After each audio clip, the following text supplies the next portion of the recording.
the Vaishnav here. The whole material creation is primarily not made for running around, and is primarily not made to struggle for survival, and is primarily not here just to forget him.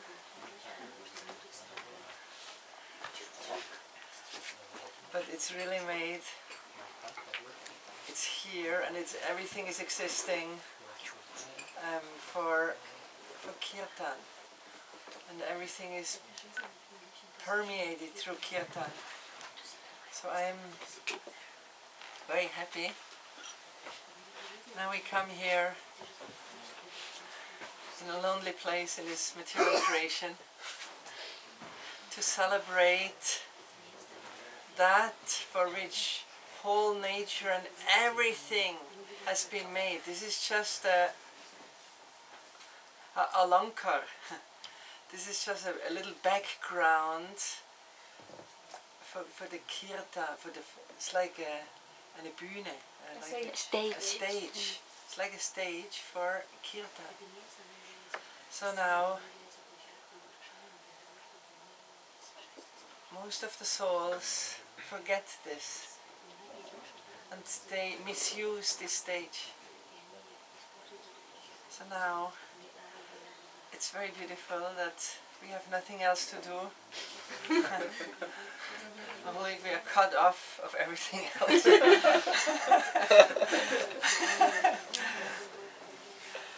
Just for kirtan in many, many ways. May it be japa, may it be loud kirtan, may it be harikatha, may it be our reflections about the harikatha. So this is like using the stage, why it is made for. So we really like to welcome you all here for a remote festival, and we like to welcome also our dear Prayojan Prabhu. Hari Bol!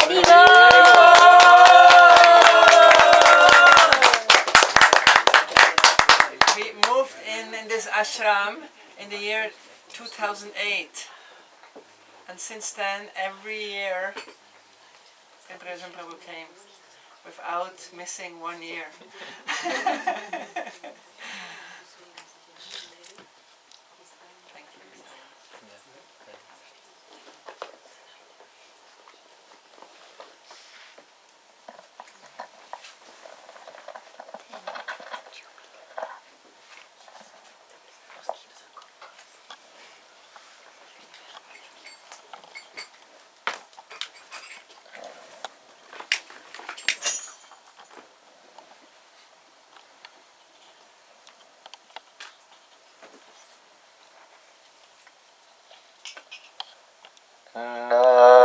Shrishtam manamapi Vishachiputram Atra Surupam Rupam Tasagajamuri Purim Maturim Kosturatim Radha Kundamagirivaram Oh Radhika Madhavasam Prapto Yasya Patita Kripaya Shri Guru Tam Natosmi Gurave Gaurachandraya Radhikaya Tadali Krishnaya Krishna Bhaktaya Tad Bhaktaya Namo Namah Ananda-Lila Maya Vigrahaya Hema Bhadivyat Javi Sundaraya Tasmai Mahaprema Rasa Pradhaya Chaitanya Chandraya Namo Namaste Chaitanya Chandraya Namo Namaste Chaitanya Chandraya Namo Namaste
Shikandashik Smaha Smurli Manora Radhikarusakamama Kripanidhe Supyacharna King Kurim Kuru Tavai Vasmi Na Jivami Tvaya Vina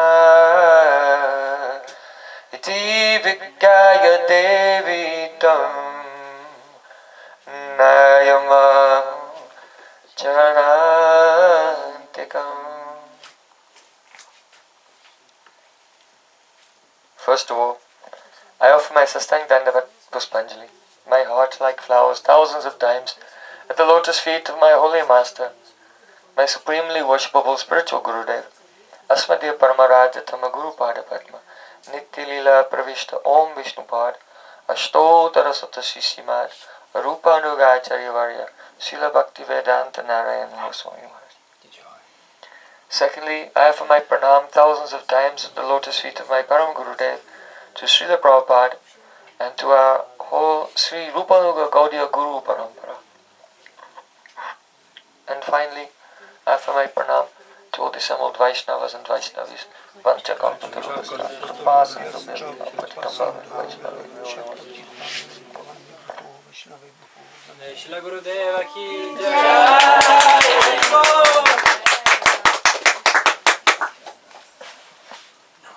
That's it. Haribo!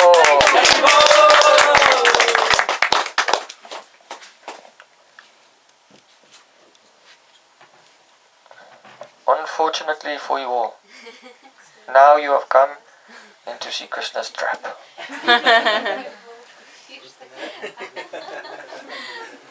Bandhu Sangi Jadi Tava Rangi Parihas. If you like to enjoy your life of laughter and comfort and socializing, then be careful. Never go to Ananda-Dham in Switzerland for a Harikatha festival, because you will lose everything. You will lose your taste for all the attractions of this world. Yadanu Charita Leela Kanapi Usavi Purt. Srimati Radhika herself said, who was that person who first put a drop of the nectar of Krishna Katha in my ear? If I could find that person, I would teach them a lesson they'll never forget. Because once a drop of the nectar of Krishna Katha goes in your ear, then sapati griha kutumbam, then you dina mutsrityadina bhavo hiya vihanga bhikshucharyam charanti, then you forget all about your family members. You forget all about your society, your ambitions, your career, everything. And you have to wander here and there like a beggar, like a homeless bird from tree to tree. This is the effect of hearing Harikatha. Perhaps some of you have already been poisoned, and you are wandering here and there, like beggars, only begging for the next drop of Harikatha. So I am just giving the last chance for everyone. If you want to leave, you should go now, while there's still time. Because if you stay, then I cannot take responsibility for the consequences.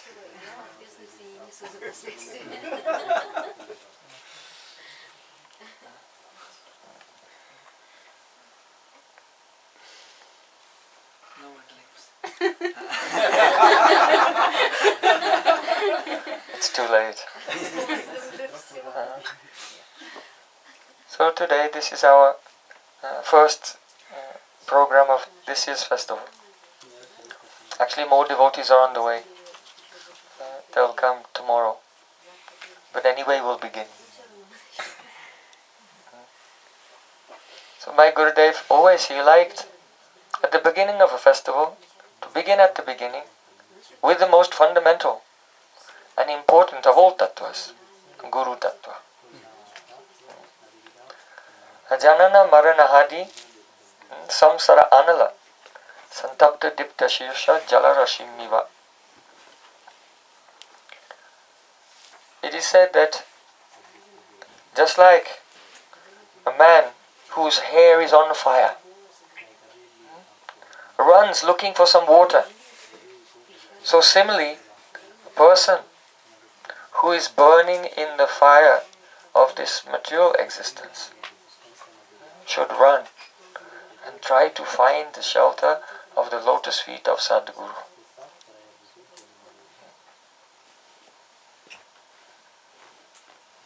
It is an emergency. Just like a person who is sleepwalking on the edge of a cliff with 1,000 feet drop. This is the condition of all the people in this world. They're thinking that everything is okay. Everything is not okay. At any moment they will die. And they're engaged in so many activities which are bringing about very intense bondage and suffering in their future. So there is no time to waste. There's no time to lose. It is extremely important. Every living entity must find the ashray, the shelter of a devotee of the Supreme Lord. There is no other shelter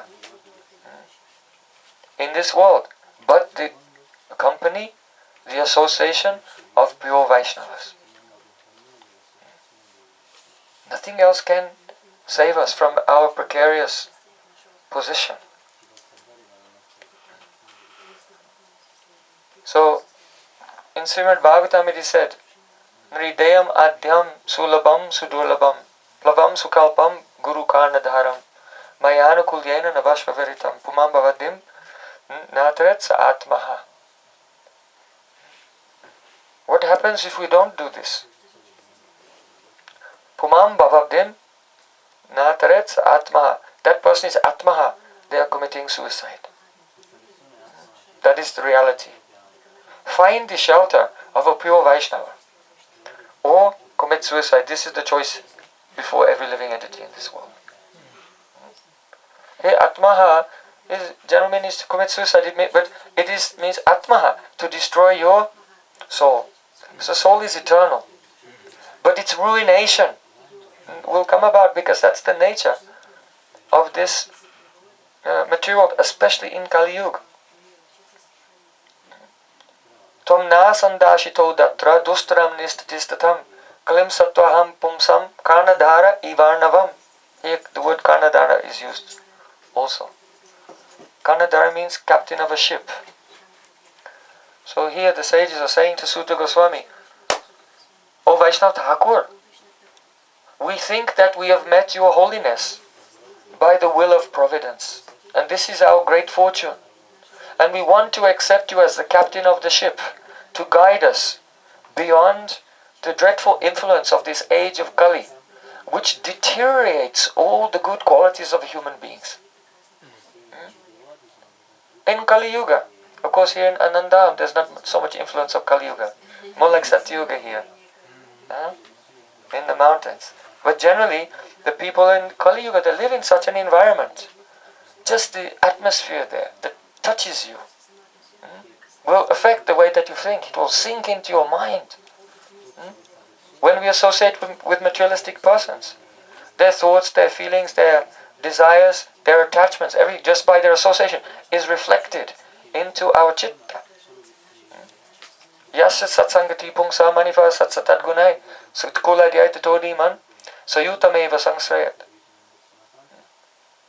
This is a very beautiful verse from Bhakti Rasamrita Sindhu, originally from Sri Hari Bhakti Suddhadai. And it says that your chitta, your consciousness is like a crystal, and whomever you associate with, their consciousness is reflected in your heart. And therefore anyone who wants to uplift his dynasty should associate with those who contribute to the development of the glory of his dynasty. This is spoken just in a general sense. Actually this verse was spoken by Hiranyakashipu. But still Rupa Goswami has quoted it. Because you have to know how to even take gold from a filthy place. Even though it was spoken by Hiranyakashipu, it's completely true.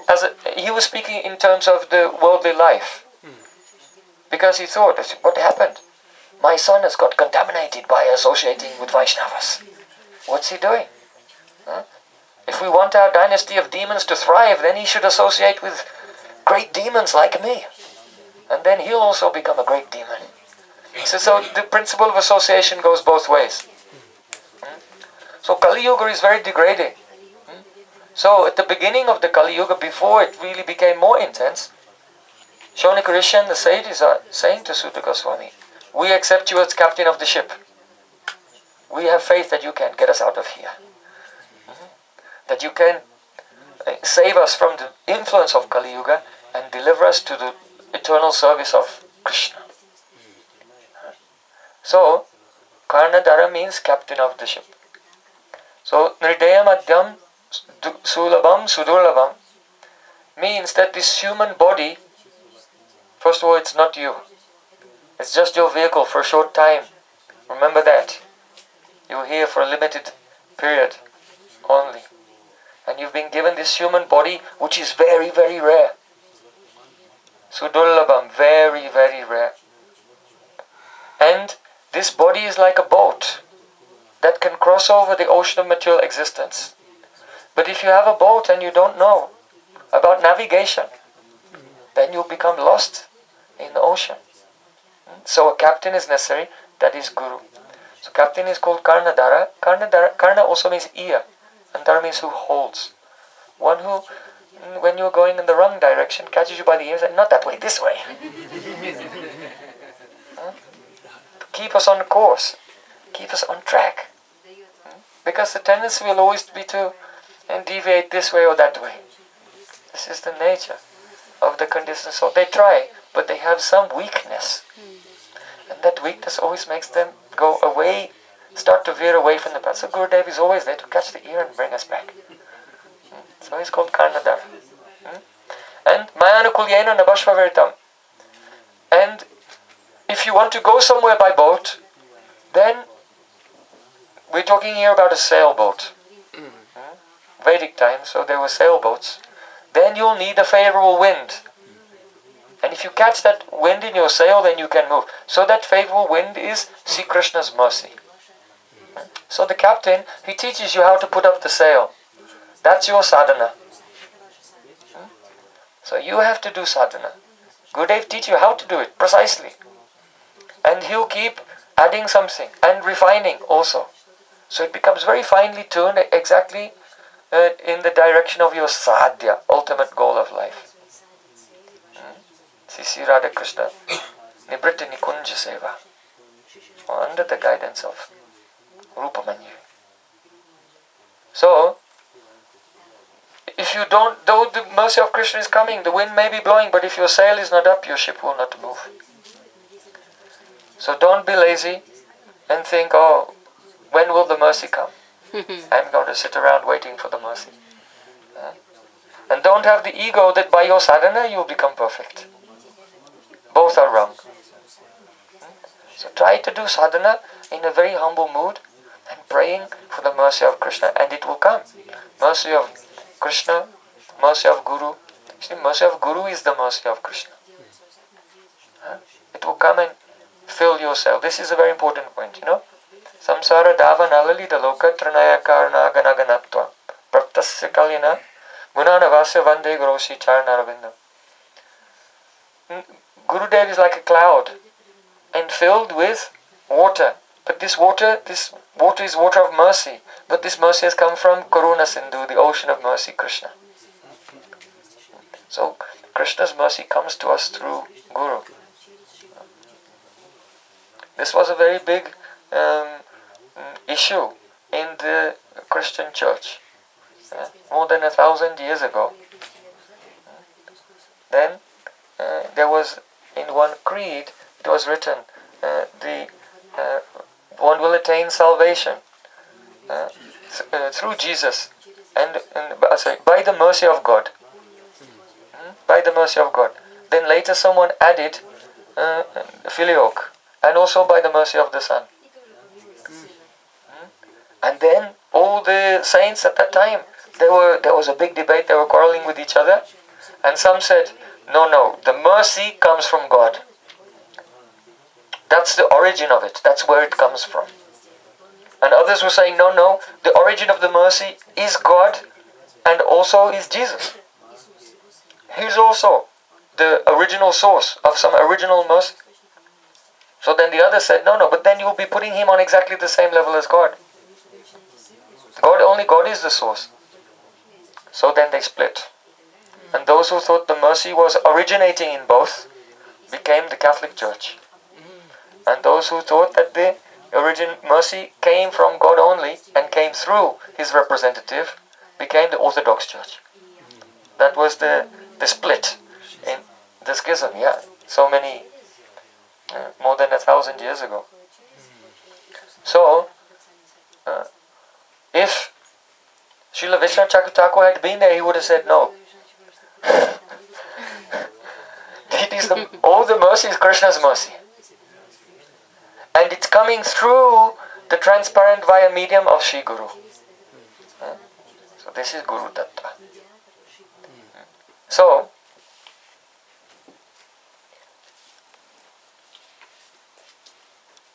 Srila Krishnadas Kaviraj Goswami, he said, Yadyapi Amara Guru Chaitanya Das Tatapi Janiya Ami Tahara Prakash.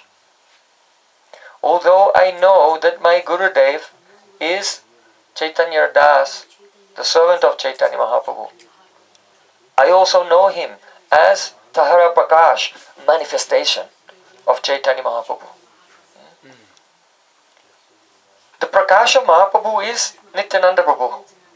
And Nityananda Prabhu, his power appears in a pure Vaishnava, and then he is the Akhanda Guru-Tattva, Nityananda Prabhu, original, undivided, wholesale, total Guru-Tattva, and his power is manifested in an individual Guru, that is Vyasti Guru.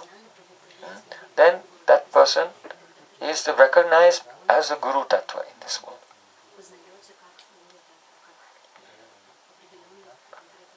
So,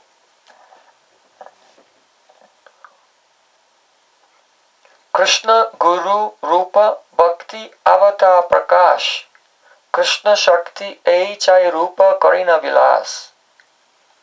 Krishna's Shaktis, Krishna and his Shaktis are playing in 6 features.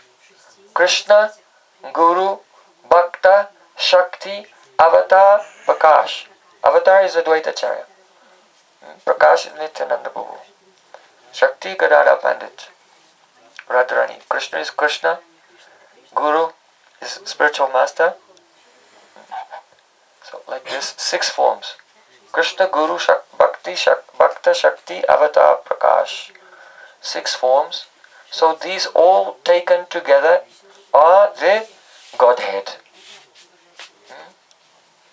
The Advaya Gyan. Non-dual conscious reality.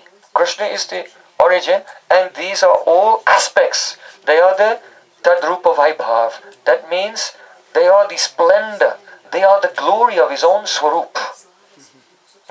Krishna's form is called Swarup, and his associates, his Dham, his Shaktis, is the Tadrupa Vaibhav. That is, it's the very splendor of his own form, non-different from him. So Sri Guru is in that divine transcendental category.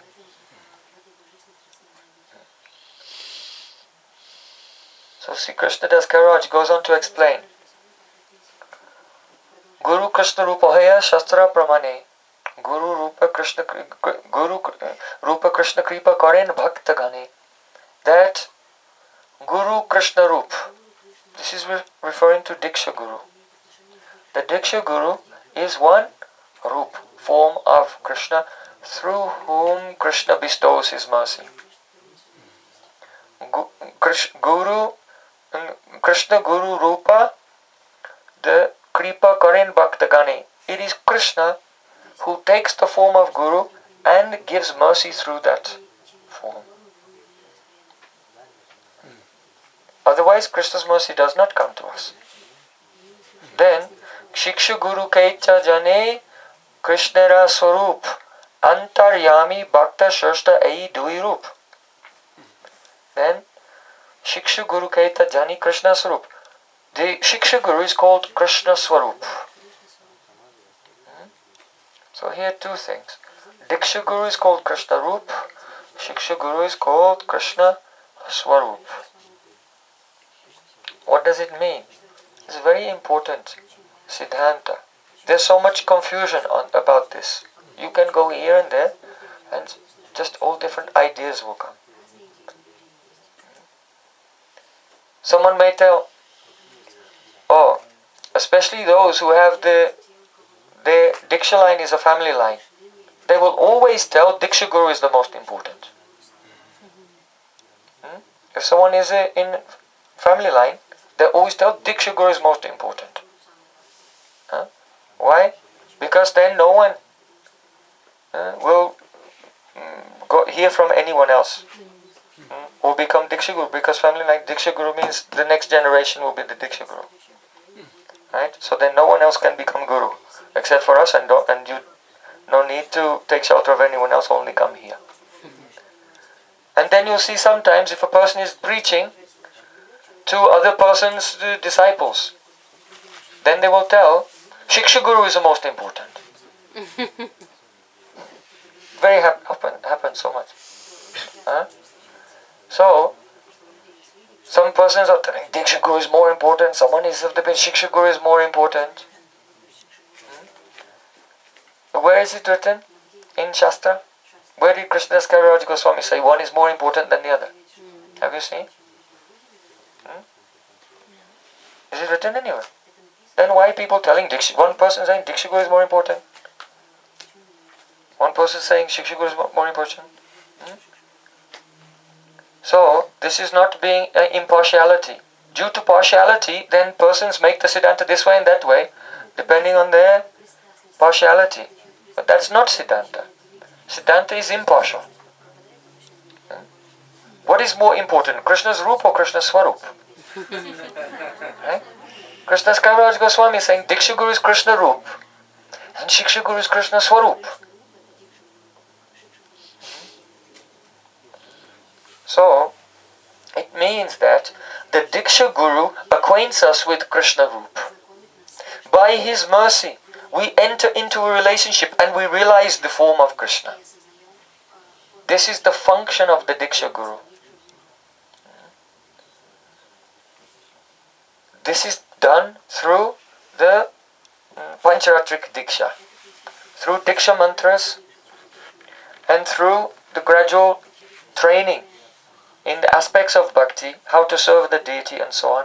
If the disciple with great honor, really from the core of their heart, crying, remember their mantras every day as being a very great treasure, gradually, they will realize the form of Krishna and their relation with Krishna.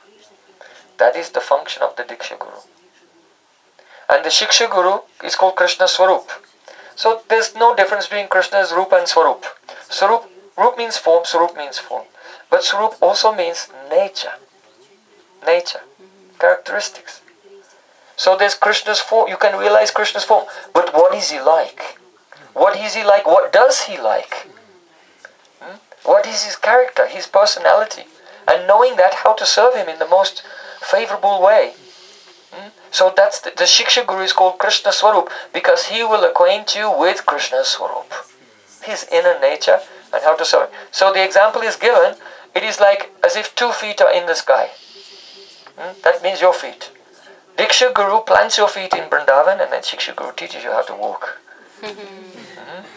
So one makes touchdown, connection with the spiritual world. This is the Sambandha Gyan.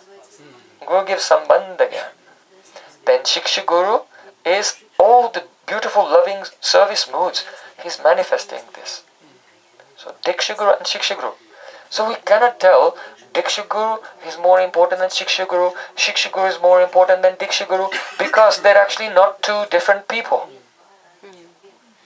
They're two different functions of Guru-Tattva.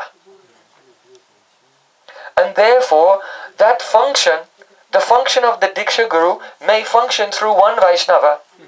And when you're in Sambandha Gyan, then that same Vaishnava will act like a Shiksha Guru. Now the function of Shiksha Guru will become, once you are established in Sambandha Gyan, now the function of Shiksha Guru will come. Or one devotee may do diksha, give diksha. But then after that one's diksha is not mature, and another person, though we may say shiksha guru, because they're giving instruction, but they're doing the function of completing your diksha. And then really the function of shiksha comes. Because one's diksha was not complete.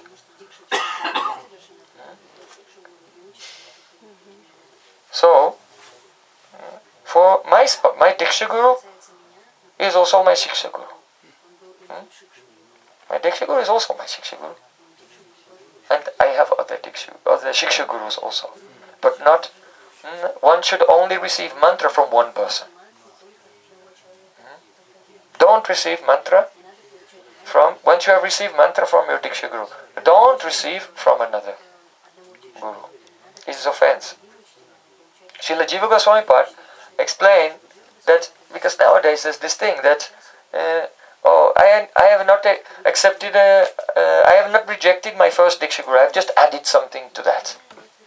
I went to another Vaishnav and I received mantras again from him. I didn't reject the first one, I have just added something to it, to my collection of mantras. Whatever. But in Bhakti Sandarbha, Srila Jiva Goswami said that receiving mantra from another person is the same as rejecting the first person in Bhakti Sandarbha. It's the same. You may, in your mind you can say it's not the same, but you are not Vilas Manjari. You have no such authority. Jiva Goswami is saying that to accept the mantras from another person is the same as rejecting the first person from whom you have received mantra. Therefore it is completely forbidden. So those who have received mantra, and if their spiritual master is no longer in this world, then they may have shiksha and guidance from another Vaishnava who is in the same mood and who is not interfering with their previous relation, but nourishing the relationship with their Diksha Guru. This is the correct etiquette. Helping you develop a deeper love and relation for your Diksha Guru. That is Shiksha Guru. Not trying to take your mind away from him and bring to him himself. That's wrong. So this is the Guru-Tattva. So Shiksha Guru Keita Jani Krishna Raswarup Antaryami Bhakti Shrastha Edvirup. And the Shiksha Guru has two forms.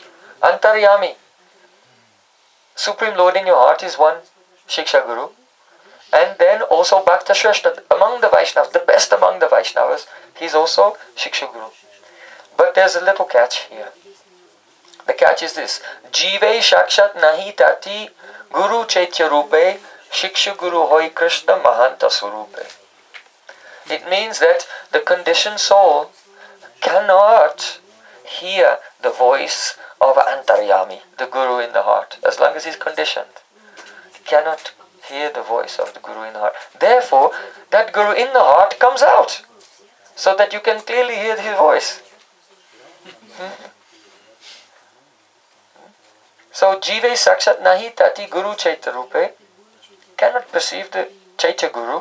So, Shiksha Guru, in the form of an instructing spiritual master, Shiksha Guru Hoi Krishna Mahant Swarupe. Mahant Swarup means, Mahant means a great devotee, but it has a very specific meaning as well. And Srila Bhaktisiddhanta Thakur discussed this, giving an example from Christianity also.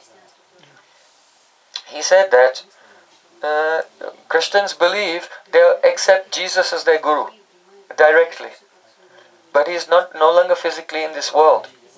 So if you try to accept a Guru, instructions from the Guru, who is no longer in this world, and you are a conditioned soul, then you will, due to your own partiality, you will pick and choose his instructions. Or you will speculate something, or in some way the teaching will become mixed with one's own conditioning, and it will be polluted and you will not progress.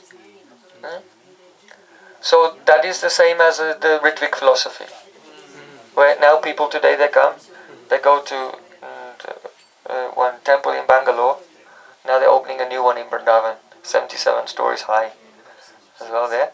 And there everyone can take initiation from Srila Prabhupada and all become Srila Prabhupada's disciples. So this Ritvik philosophy is like Christianity, Prabhupadianity. And so here Srila Krishnas Kaviraj Goswami, Srila Prabhupada explained in this way. He said Mahant means the Charya who is present in this world now. You see? Because let's say if you go to a mart, then the head of the mart is called the Mahant. And when he passes away, then the position of Mahant goes to another. So the Mahant is always the person who's here. It's never the person who left. So here, Shiksha Guru Hoi Krishna Mahant Swarupe.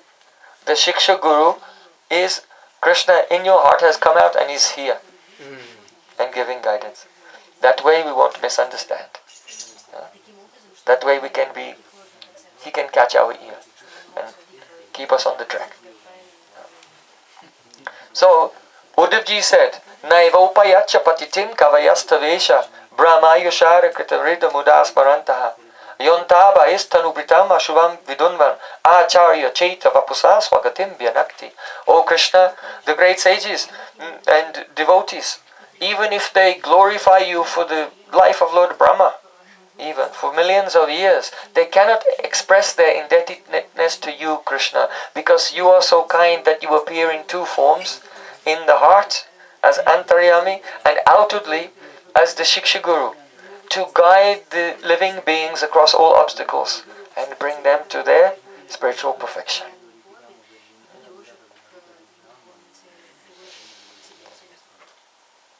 So, I want to tell a very important history about the Guru-Tattva and Shishya-Tattva. Once, on the bank of the Ganga, there was a very beautiful ashram like this.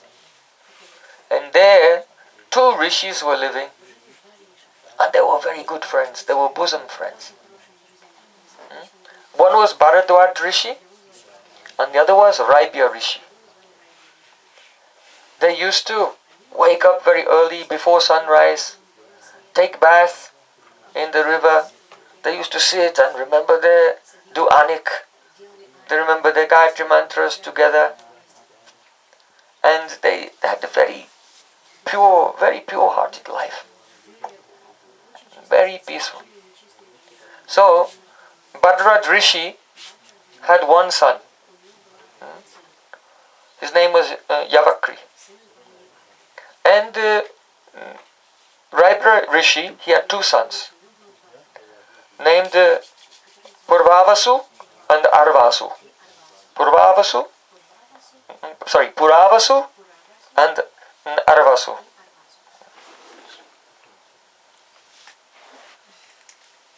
Pura means earlier one, and Arva means later one, more modern one. Arva.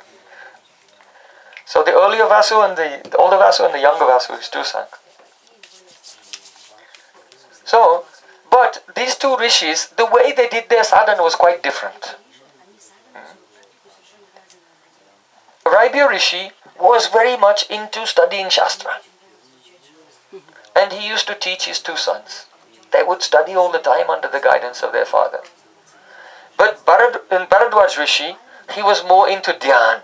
So he was in his internal meditation. So because almost every day he was just the whole day absorbed in dhyan, he had no time to teach his son, Yavakri. So many years went by, and after some time, so Puravasu and Arvasu, they became very, very learned in Shastra. And they began to travel around here and there and give lectures. And everyone was bowing down to them, respecting them, giving them dakshina, pranami. And they became so famous and wealthy. But Yavakri, he was thinking, my dad is always in Samadhi. And I don't really know any Shastra. And I am not famous. No one's giving me any pranami. So what can I do? So then he thought, if I do tapasya, I can get blessing from the devatas, and they can just bless me with all the Vedic knowledge. So then Yavakri, he went into the forest and he did hard tapasya. He was in the midday sun, in the summertime. He lit fire like me right now. Fire all around him. And he was doing his tapasya surrounded by fire in the heat every day. So then if someone does hard tapasya, then Indra gets worried. Because by doing hard austerities you can become the king of heaven, and Indra, he likes being the king of heaven. He doesn't want to swap his position with anyone. So after some time, Indra himself came down and he said, "You are doing such hard austerities. So I am pleased with your austerities. I want to give you a benediction." So then he said, "Please give me the benediction that I can have all knowledge of the Vedas. I want to have such knowledge of the Vedas that even any other Brahmin on earth doesn't know. I want to know Vedas that they haven't even heard of. Even that's how much knowledge I want." You see? Because actually on earth, the Mahabharata, it was spoken by Vaisampayan Rishi, the Mahabharata on earth. It's 100,000 shloks. But in heaven, in Pitrilok, if you go up to the planets of the pious forefathers, on Pitrilok, there the Mahabharata was spoken by Asita Devala Rishi. Asita Devala. So it's 150,000. So it's a third as big again. 150,000 shloks. But if you go to heaven, there Mahabharata was spoken by Narad in Swargalok, and it's 300,000 shloks. You see? So the scriptures are different on different planets. So the Brahmins on earth, they know the Vedas as they've been revealed here. So Yavakri said, "I don't only want to know all the Vedas that all the other Brahmins, I want to know the Vedas that even the other Brahmins don't know. And also my father's always doing dhyan. Whatever knowledge you bless me, he should have the same knowledge as well." So then Indra said, "Wait a minute. It doesn't work like that. You can't just boom and have the knowledge of the Vedas. Because the knowledge of the Vedas comes by exerting yourself in the service of Guru. And by adhyayan, swadhyay, studying under the guidance of the spiritual master. You cannot get realized Vedic knowledge by any other means. A person who has not exerted themselves in the service of Guru for a long time, and who has not studied the Shastra carefully by listening to the words coming from the lips of the spiritual master, they may theoretically learn something, but they'll never realize or understand its true meaning. So I advise you, just give up these austerities, just stop. So then he said, "I will not stop. I will keep doing austerities. I'll even do a fire yagya and I'll cut off my own limbs and I'll offer my limbs into the fire, swaha, swaha, in a yagya, to get this knowledge." Indra said, no, don't do this. Just go and find a guru. Serve him, listen to him, and gradually you will understand transcendental knowledge. But he wouldn't stop. So then Indra went away, he was thinking. He wouldn't listen to the words of Indra. These words of Indra, they're called hita-bodh. Hita-bodh. Hita means your benefit, your welfare. And bodh means awakening. So our Gurujan, our senior Vaishnavas, this is also always very important. We have to listen to them. Why? Because they do hita-bodh. They try to awaken our understanding of what's really for our benefit, for our welfare. So when we don't listen to the hita-bodh, the awakening of our own welfare, from our senior Vaishnavas. Then we will not have any heat. Hmm? Just like Sanatana Goswami when he met Mahaprabhu. Hmm? He said that Hita Hita Jani. Hmm? Vyavahara Pandit he's saying here, I don't know what's good for me or what's bad for me. Hita Hita na Jani.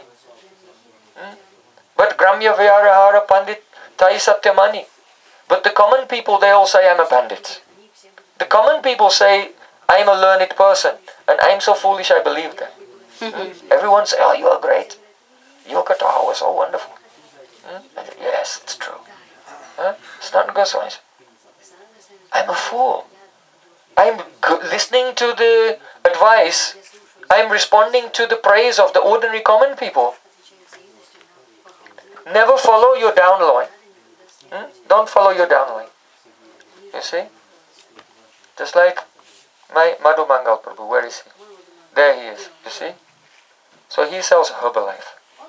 Right? So those who are selling Herbalife, they have their downline. That means those they introduce to this practice, like this, and they have their upline as well, like that. And they become mentors to the next line, like that. There's the upline and the downline.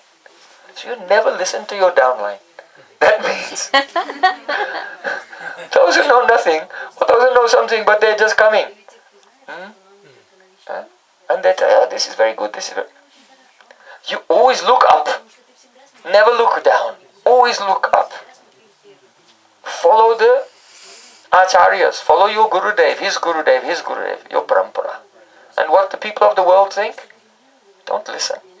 Prabhupada Bhaktivedanta Thakur said, if you want auspiciousness in your life, then try to only hear from a transcendental source. If a person is situated in transcendence and speaks the truth without partiality, with integrity, without compromise, then listen to that transcendental source, and then auspiciousness will come in your life, otherwise not. So Sanatana Goswami says, Apanara hita hita kichu na jani, gramya vyavahare pandit tai satyamani. I don't know what is my heat and what is my ahit. What's my welfare and what is to my detriment. So I am asking you. Everyone's telling I'm a bandit. And I believe them, so I'm foolish, please. And in this humble way, he inquired from Chaitanya Mahaprabhu. So Indra tried to do heat abode to Yavakri. But he wouldn't listen. So what happens when we don't listen to our seniors and Gurujan? Okay? We become lost and some disaster will come. So then Indra went away. He was thinking, let me try to heat the board, awaken his understanding of his welfare again in a different way. So then Indra came back to earth in the form of a really old Brahmin. And he was sitting on the bank of the river where Yavakri comes to take bath and do his ablutions in the morning. And he was sitting there and he was getting sand, little handfuls, pinch of sand, and throwing it in the river like this.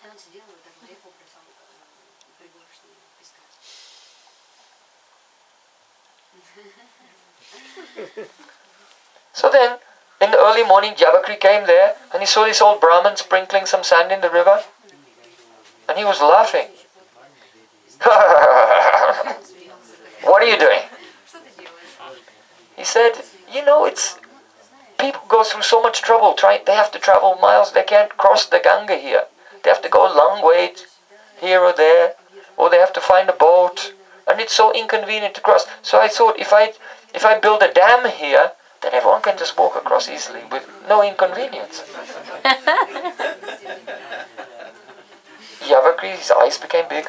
He said, what are you talking about? You can't just throw in some sand here and it will make a dam across the Ganges so people can walk across.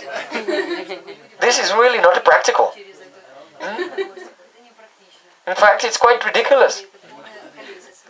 Then that old Brahmin said, it is not more ridiculous than your attempt to attain Vedic knowledge, avoiding the inconvenience of exerting yourself in the service of Guru.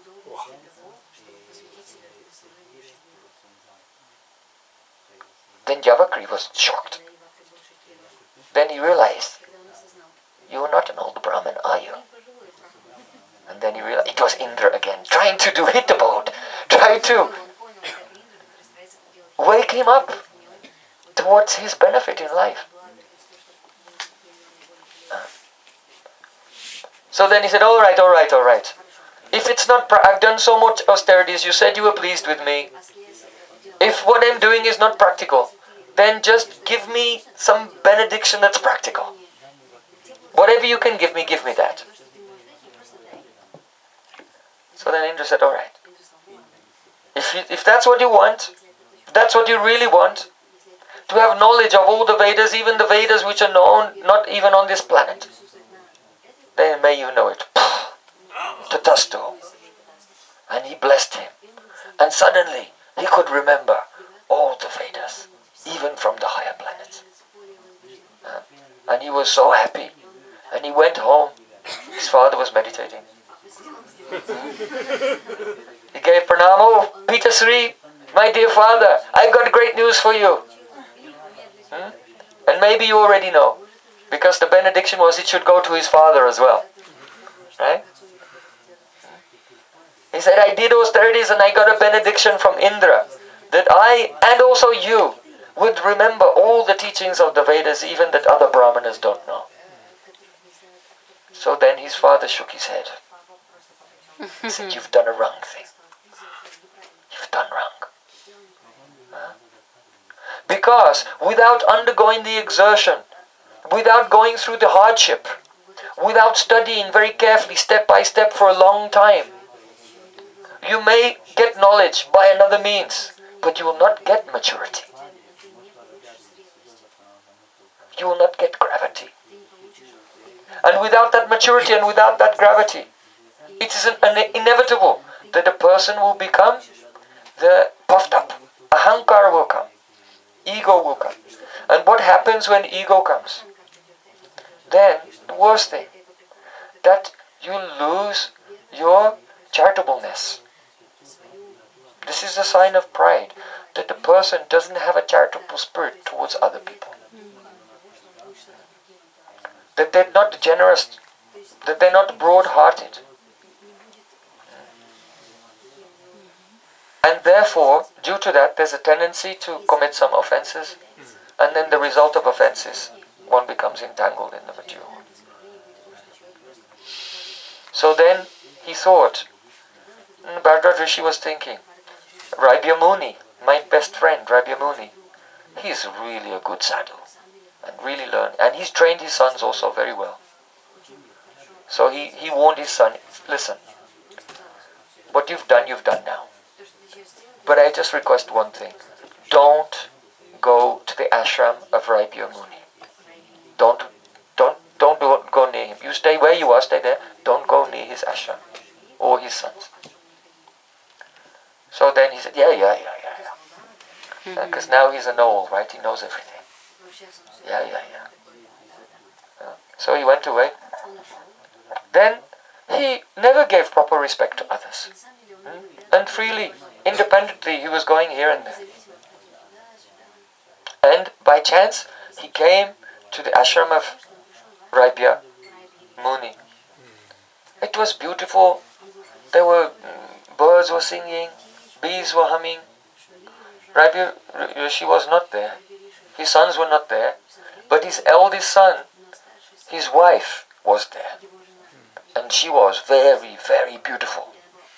So she was wandering around the beautiful ashram full of flowers. So slender and attractive like a Kinara lady. You know, there are different Siddhas, Charanas, Gandharvas, Kinaras. She was like a Kinara lady on earth. So then Yavakri, he saw her and he became attracted to her. And because he had so much knowledge but not realization, he could not control his senses.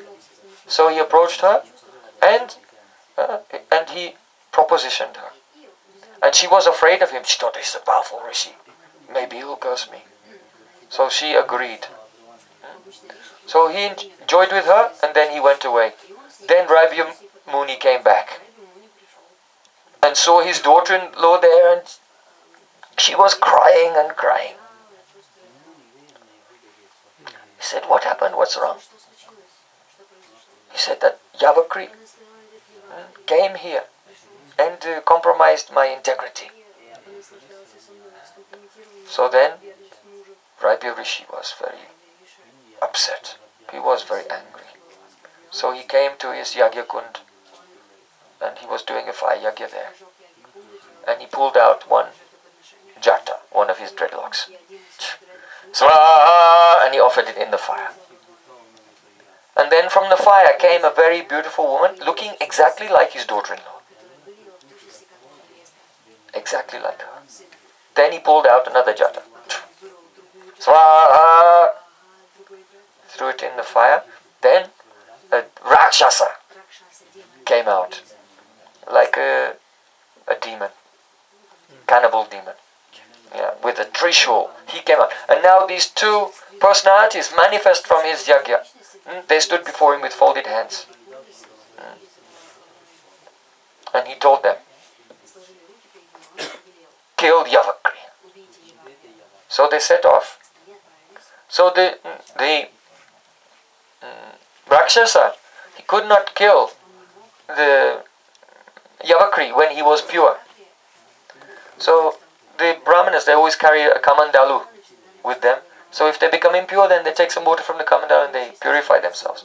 So when he was impure, then that lady who looked just like the daughter-in-law of Raibya Muni came there smiling. He was very happy. And while he wasn't looking, she stole his kamandalu. And then the other one came with his trishul. And he was looking, where's my kamandalu, where's my kamandalu? So then that Rakshasa was chasing after him and he was trying to find water. So he ran here and there, he went to a lake, it had dried up. He went to a river, it had dried up. He couldn't find water anywhere. He thought the only pure place I can find is the Yagyashala of my father. So then he was running to the place where his father, the hut where his father was doing Yagya. But his father was away and he'd left one Sudra guarding the door. And he was blind. He was a blind Sudra. He couldn't see what was going on. So when Yavakri came running, he caught him. Hey, you can't go inside. And now he was caught. Then that Rakshasa came with the trishul and put the spear through his heart. And he fell down dead. And then that Rakshasa and that personality was like a Kinara. They became boyfriend and girlfriend and they went away. And lived happily ever after. I don't know what happened to them, but they began to cohabitate. Right, so they went away. So, after some time, Raibya Muni, he came back to the place of his fire yagya, and he saw the Sudra. The Sudra was, Sudra means one who laments. So he was lamenting. And Raibya Muni said, what happened? What happened?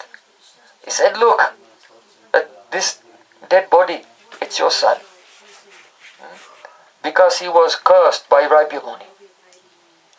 So then Bharadwaj was crying. Alas, alas, blessed are those persons in this world who don't have children.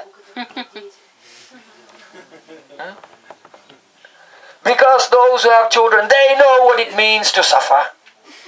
Especially if one of their children will die, then this pain is just indescribable. So they are blessed who don't have children. So, very often people come to me, they say, oh, Maharaj, please help me. I cannot control my children. They're doing this and that, and I feel like I'm gonna die.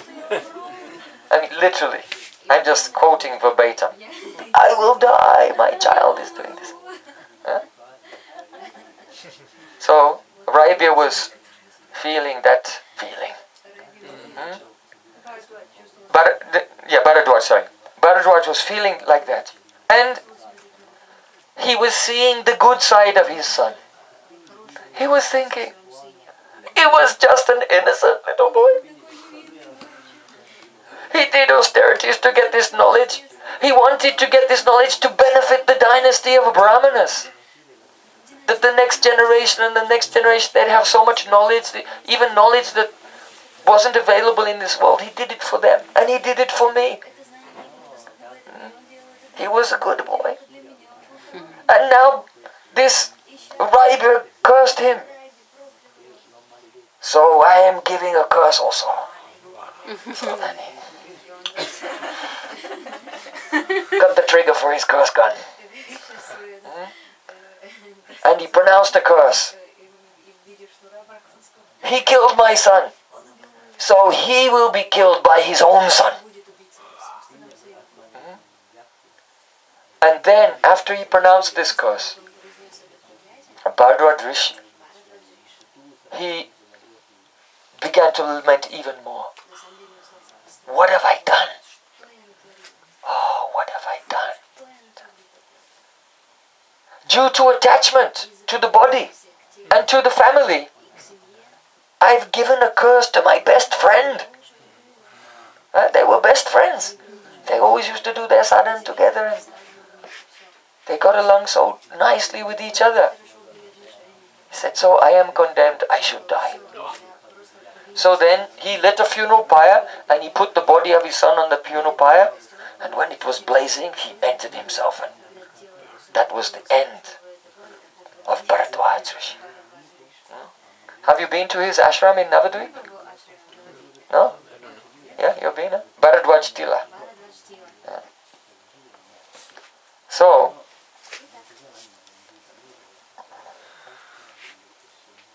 then,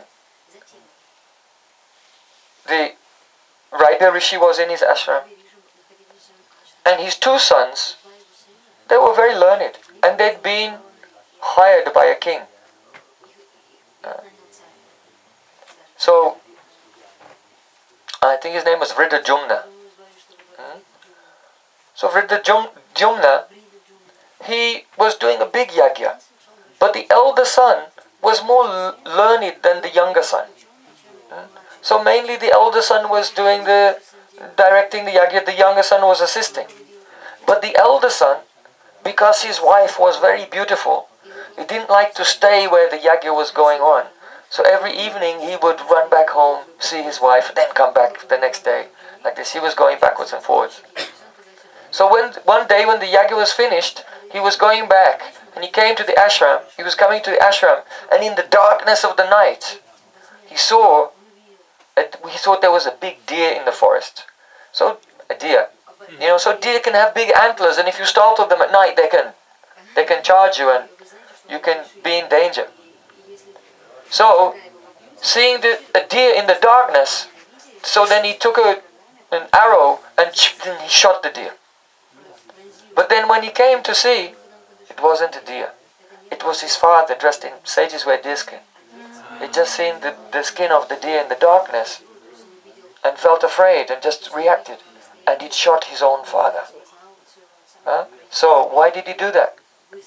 Because the curse of Bharadwaj. It's very, very interesting how these things work. You see, this whole universe comes from samskars in the Mahatattva. The impressions in the Mahatattva cause the manifestation and the unfolding of the world.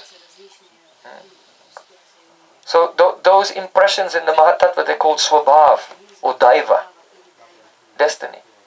So if someone does hard austerities, then by their mental power, they can put an impression into the Mahat, which from the subtle level will filter down and it will become true. Because everything is an expansion from the subtle to the gross. So that's how curses work. I mean, don't try it out or anything. But that's how the Brahmana, that's why in Vedic culture, everyone, they don't disrespect the Brahmanas in Vedic culture. Disrespect them. They may not have a gun, or, they might might not be able to beat you up or anything, because they're skinny, that little belly, like this. So, but by their tapasya, they can just make things happen. They can spend their tapasya on destroying you, because it's spent, it's diminished by using it as also. So, because of the power of the curse of Bharadwaj Rishi, now Riber Rishi was dead and he was killed by his own son.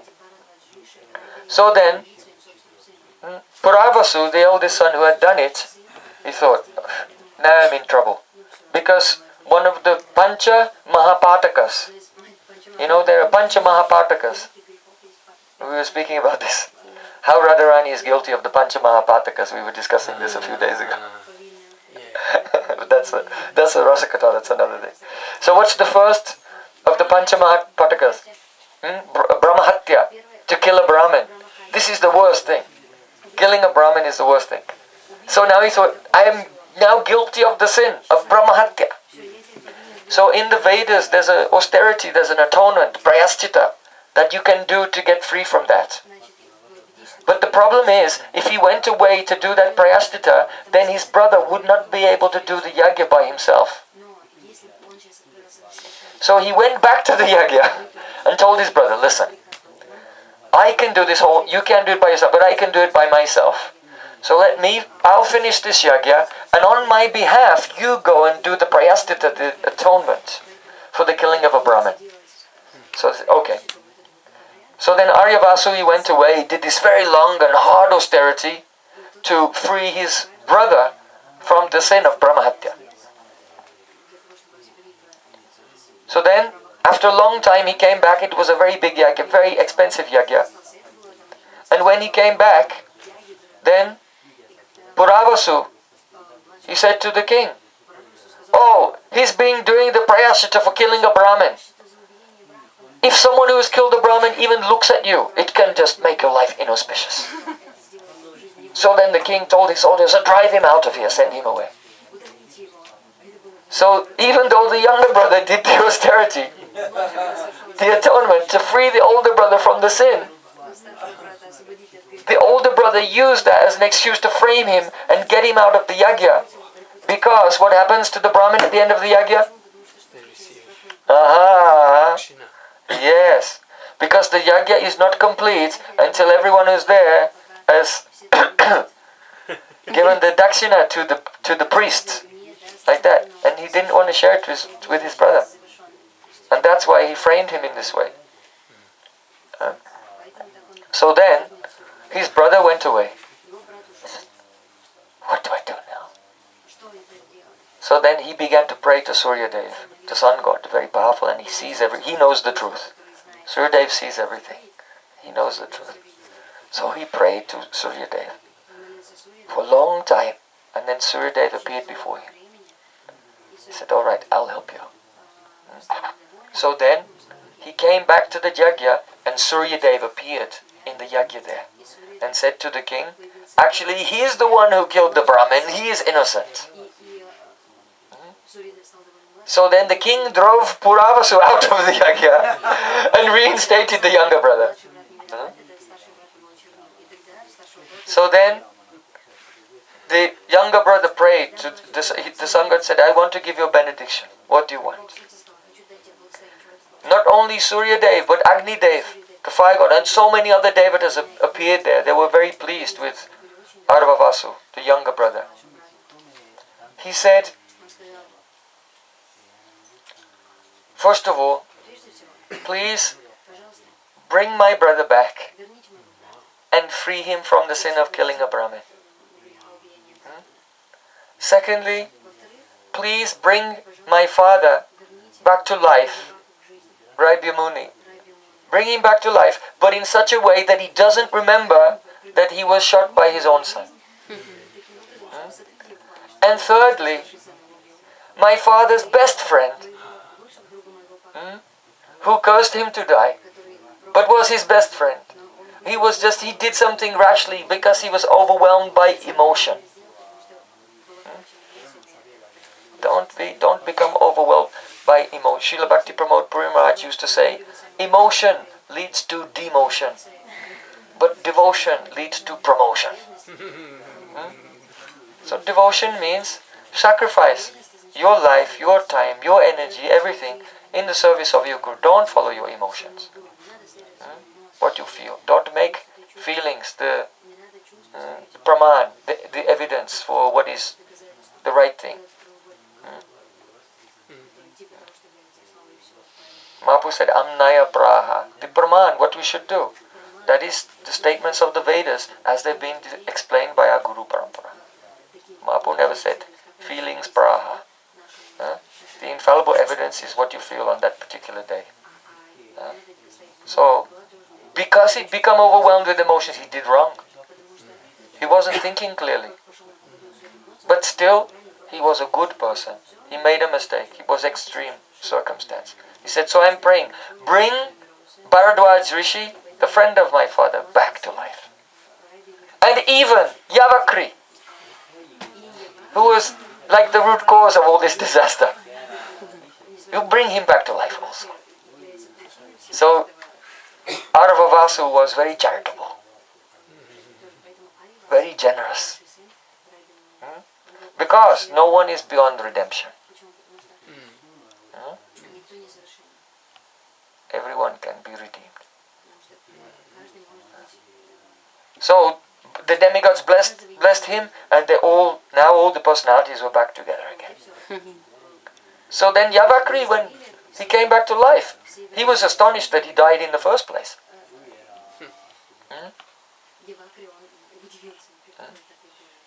So he's astonished that he'd been killed. Why? Because he was thinking, I knew the Vedas better than Raibhya. I knew so many Vedic things Raibhya did not know. How was he able to kill me? So Yavakri prayed to Agnidev and Suryadev. I have this question. I had more knowledge than them, than Raibhya. How was he able to kill me? So then all the demigods together, then they told him, because you try to attain this knowledge through the improper means. Those who don't attain knowledge through the exertion in the service of Guru and in Swadhyay, studying the Shastra under the guidance of their spiritual master, then whatever knowledge they have has no power.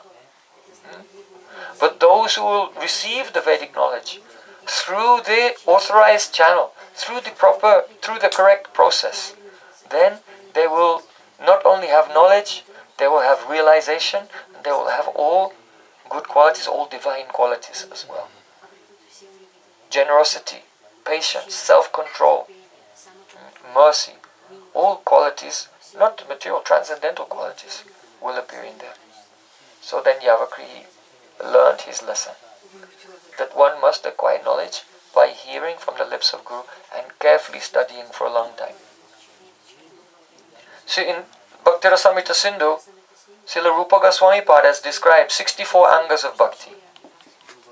So the first one is Guru Padasrai. Then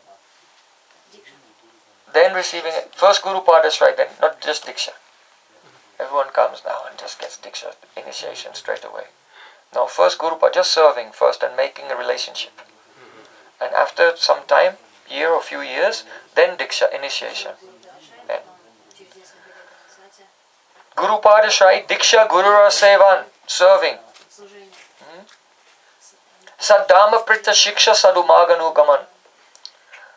Then receiving initiation and serving fully by body, mind and words.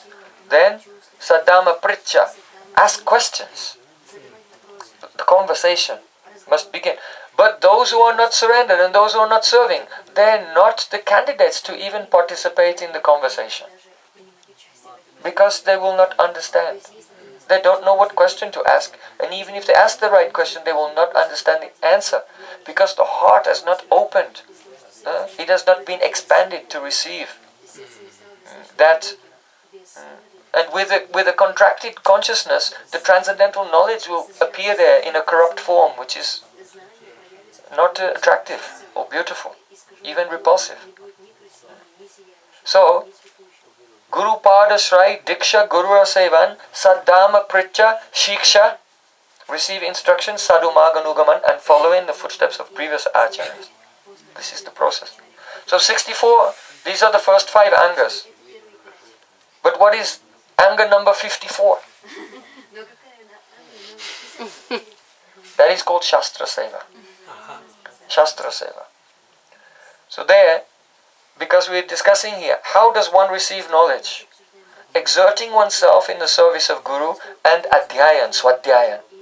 So you have to hear from the lips of Guru and study carefully for a long time. So Srila Rupa Goswami Pad is giving some examples. The 54th anga of bhakti is the Shastra Seva. So in the Padma Purana it is said that those who hear and who study the Shastra, then their lives are auspicious. Those who recite the Shastra daily and study very carefully, all the Krishna becomes pleased with them. All their sins go away. All the devatas come to help them. So then Rupa Goswami gives an example of one verse of Srimad Bhagavatam. Sarva Vedanta Saram hi Srimad Bhagavatam Ishyate Tadurasam Ripta Triptasya Nanyatsyat Rati Kvachit. Which means Srimad Bhagavatam is the essence of all Vedanta, all philosophical conclusions. Tadra samripta triptasya, and one who has felt the satisfaction of the taste, the rasa amrita, the immortal nectar of the flavors of divine love in Srimad Bhagavatam, then they never have rati, attachment for anything else of this world. So Srila Rupa Goswami said this verse is speaking about the Shastra Adhyaya, Shastra Seva. Studying carefully Srimad Bhagavatatharnam Ashvado Rasikai Saha. In the association of Rasik Vaishnavas, tasting the meaning of each word, each syllable of Srimad Bhagavatam.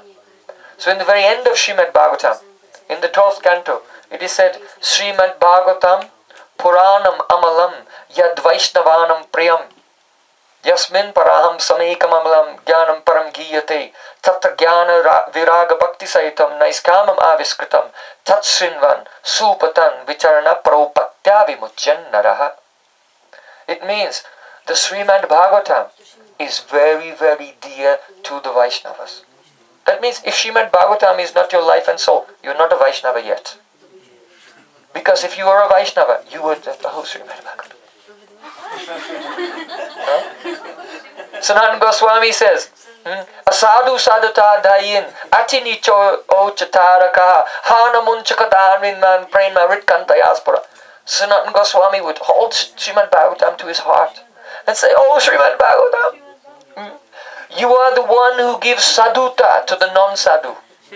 If you're not a sadhu, but you take shelter of Srimad Bhagavatam will turn you into a sadhu. Ati nich ucha taraka. And if you are very low and fallen, it will make you an elevated being. Hanamuncha kadachin man, oh Srimad Bhagavatam, please don't leave me. This is Sanatana Goswami speaking to his Srimad Bhagavatam. Alas, alas, namuncha. That means don't let me go actually.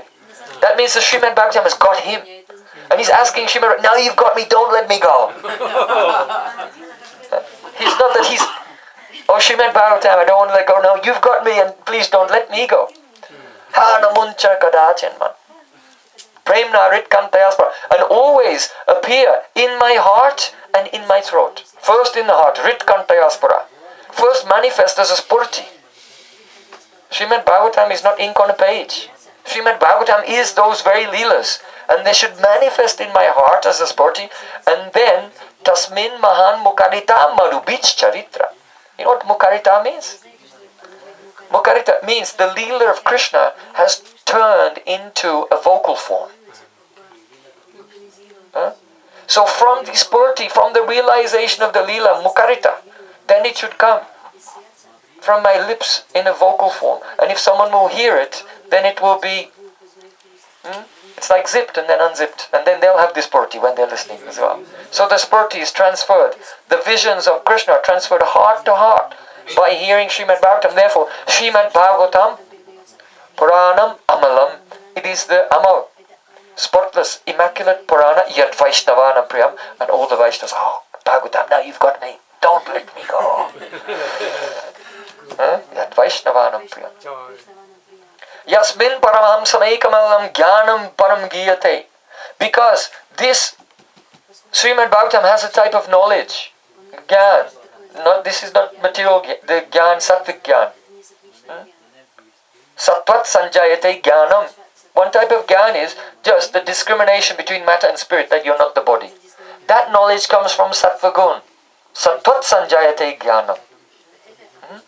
But this knowledge is not that knowledge. The knowledge of Srimad Bhagavatam is not that jnana. Paramahamsam ekam amalam jnanam param giyate. This is the supreme transcendental knowledge which even bestows benedictions on Paramahamsas who are liberated from this world. It's beneficial for them. Paramahamsa has no bodily identification. This is not Sattvic Jnana. This is the self-manifest, the Swata Prakash, the self-illumination of Sambit Shakti, of the form and pastimes of Sri Krishna and his associates. This. Parahamsam ekamalam jnanam param giyate tatra jnana viraga bhakti sahitam. And when this knowledge comes, automatically you have detachment from this world. Discrimination. Jnana, discrimination between matter and spirit. So tatra jnana viraga, detachment from the world, the bhakti sahitam. So all these things are there. Knowledge, detachment and devotion are all together in this knowledge, which is the knowledge which is relished by the Paramhamsas. So Tachrinvan, Supatan, Vicharana, Pro Bhaktya Vimuchendra means first you hear it, hear Srimad Bhagavatam from the lips of your Guru. Tachrinvan, Supatan, then Pat means reading. Then what you've heard, go and study it carefully. Read it carefully to get a dridata, firmness in what you've heard. So Tachrinvan, Supatan, Vicharana, and deliberate on it. Vichar. Vichar. Gurudev said this, I read this, what does it mean? Chant the holy name. Deeply deliberate on it again and again. Discuss with others. Mat chitta mat kata prana bodayantaha parasparam katayantas chamam nityan tushyanti charamanti cha tushyanti tadra samrita triptasya tushyanti tripta means satisfy, you feel such satisfaction from this. And then what happens? Paro bhaktya vimuchyannara. One becomes completely liberated and absorbed in parabhakti. Here parabhakti, especially in our line, means parakya. Parakya bhava. So, here Srila Vyasadeva has described the history of Yavakri to give us the sanskar, the deep impression that there's no convenient and easy way. There's not a convenient, easy way. It's hard to cross the Ganges here, I'll build a bridge.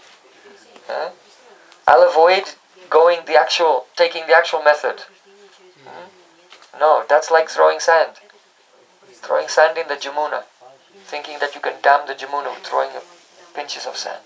Or dam the Ganga. It's impossible. So the actual process, tadviti pranipatena pariprashnena sevaya upadekshanti te jnanam jnaninas tattva darshanam. Sri Krishna said, go to your spiritual master, Diksha Guru or Shiksha Guru, and surrender oneself there, and serving very humbly for a long time, and listening again and again, and studying carefully. Every day, slowly, then this. Parabhaktivam vimuchyannara. Topmost realization of transcendental bhakti gradually it will come in the heart. So this is Guru-Tattva. Guru-Tattva ki jai. Grantaraj Srimad Bhagavatam ki jai. Jai Gaur Premanand.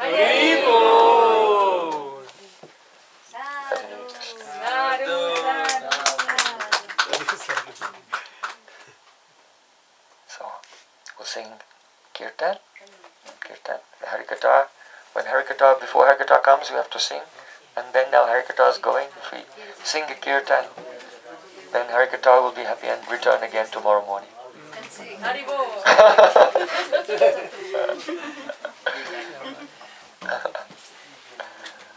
Oh Harikatha, please don't leave me.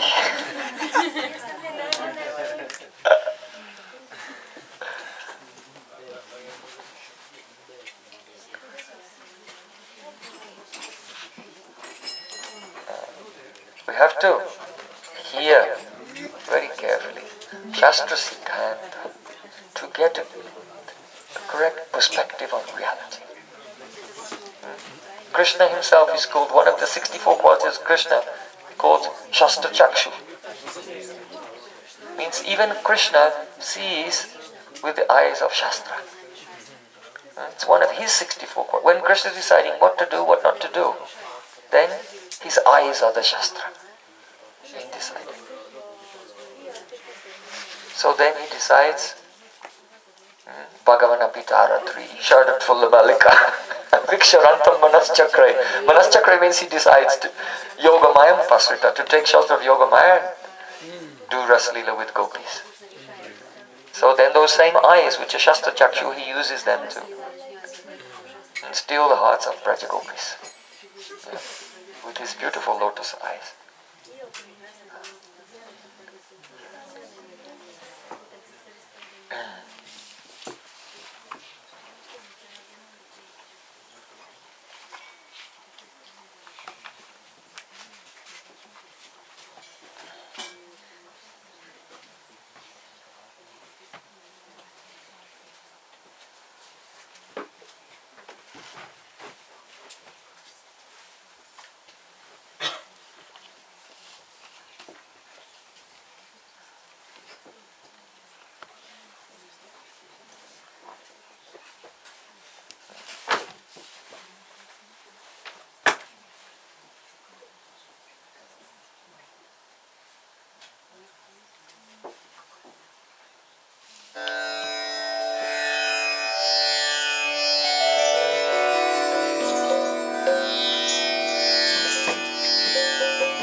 Bale Vrindavan Bihari Lal ki jai, Varsan wali ki jai, Vishwabhanu Raj Kumari Ju ki jai, Jai Jai Sri Radhe,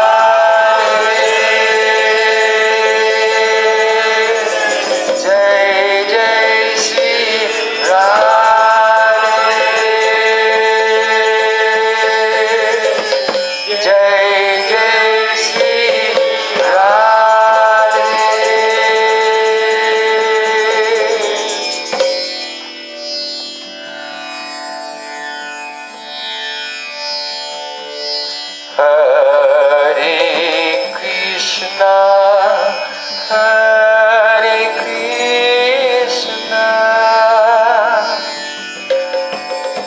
Krishna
Prasanna